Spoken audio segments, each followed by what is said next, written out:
Hello everyone, this is Just a Dad. Today I'm going to do a comparison between these two Swiffer Wet Jet mopping pads. So here we will have the one with a purple stripe and the one with a blue stripe. So the blue stripe is a little bit thicker and it is heavy duty. The purple one is for everyday use. So let's just take a closer look. Let's grab one of each.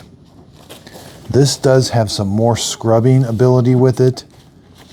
This one is a little bit softer, and again, that one's a little bit softer too, but this one definitely has some scrubbing ability here, and it is a little bit thicker than this one. So there you have it, the difference. They're easy to install. Both of them install the same way. Here we got with Swiffer Wet Jet. You're gonna put the pad on the ground. There's these little gripper pads right here. They're gonna grip this right here. And you can kind of lightly step on it right there, and then your pad is ready to go. That is how you install both pads. I hope this comparison video helps. Thanks everybody for watching.